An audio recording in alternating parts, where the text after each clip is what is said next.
Olá pessoal, bem-vindos a mais um dos nossos contatos imediatos do Fundamental. Hoje a gente vai um pouquinho falar sobre lógica que a gente usa na matemática, mas principalmente para interpretação de leis e ações públicas. Não falarei de ações públicas, mas é uma lógica que vai ajudar vocês a interpretá-las, ok? O que é lógica? Lógica vem da palavra grega logos. Logos é razão. E ao longo dos anos, essa palavrinha lógica ganhou a seguinte conotação: é raciocinar da maneira correta. Correta respeitando, obviamente, todas as condições e complexidades sociais decorrentes do tempo e do espaço que a gente vive. A lógica envolve três dimensões, três elementos: o conceito que se está debatendo, o juízo, ou seja, as crenças e concepções ao redor dela, e o raciocínio. A lógica pode ser dividida ainda em três partes: o método indutivo, o método abdutivo e o método dedutivo. Rapidamente, nesse nosso contato, o método indutivo é aquele que a gente usa partindo da nossa experimentação, o nosso contato com a experiência, com aquilo que a gente consegue dos dados da experiência.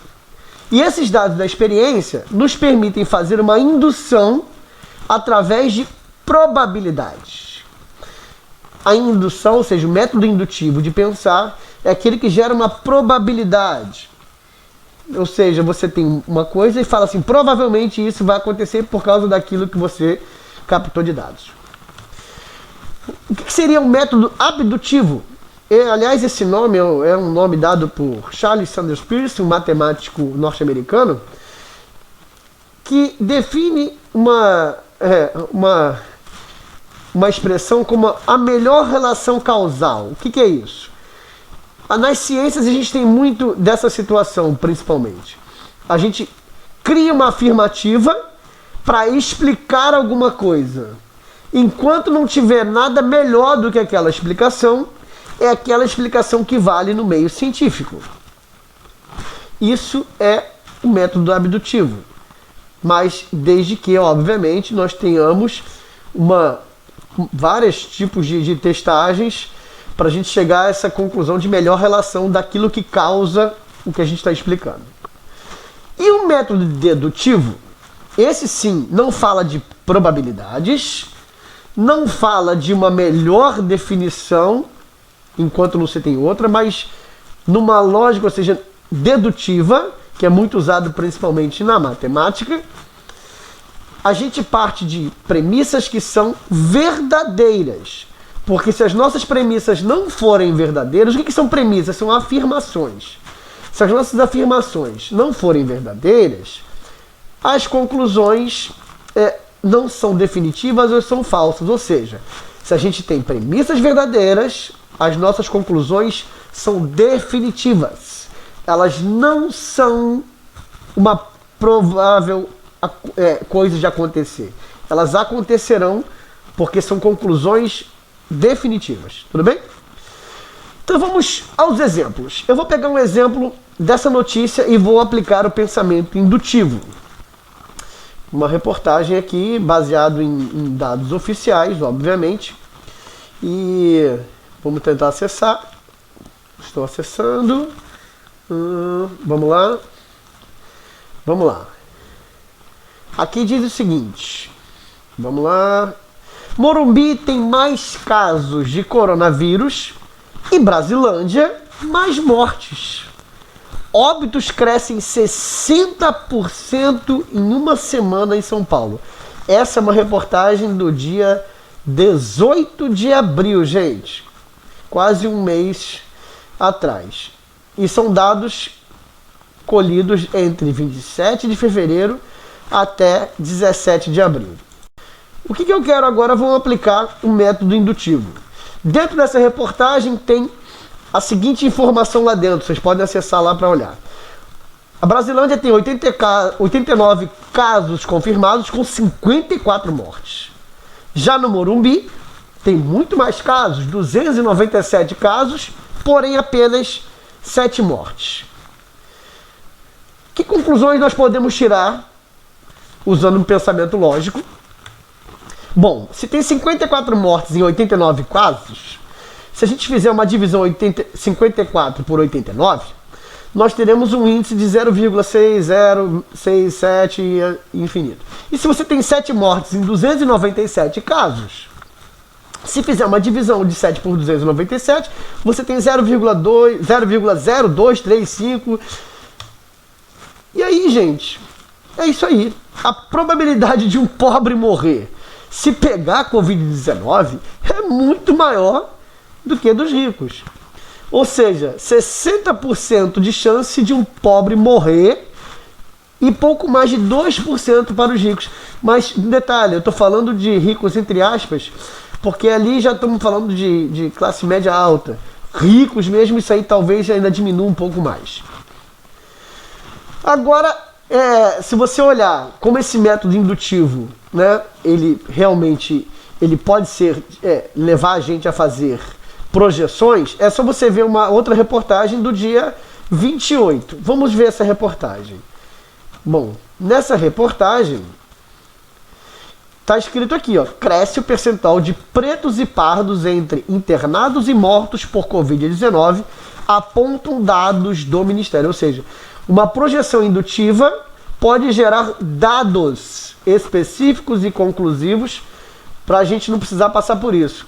Então, comparativo entre 10 e 26 de abril mostra que aquela projeção de mortes, né, dos 60% mais pobres, e por que está pretos e pardos? Porque nós sabemos que entre os mais pobres nós temos realmente maiores pretos e pardos, maiores quantidades de pretos e pardos, como eu e muitos de vocês que estão me ouvindo aí. Então repare, gente, a gente precisa pensar logicamente. Então um dos exemplos do método do pensamento lógico indutivo é você fazer projeções para poder tomar decisões. Agora vamos ao método abdutivo. O método abdutivo é a gente achar uma causa. Então onde é que a gente pode ver exemplo disso, principalmente na ciência? Eu vou pegar outra notícia, gente. Notícia que envolve a Organização Mundial de Saúde e a melhor explicação entre causa e efeito. Ou seja, aqui a Organização Mundial de Saúde, cheio de biólogos, especialistas, epidemiologistas, infectologistas, não são só médicos, que fique bem claro, a Organização Mundial de Saúde não é feita só por médicos.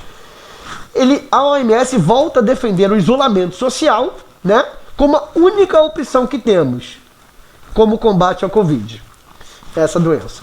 Então, enquanto não tiver outra explicação ou outra causa melhor para a gente seguir, a melhor coisa a seguir é exatamente essa lógica do pensamento abdutivo.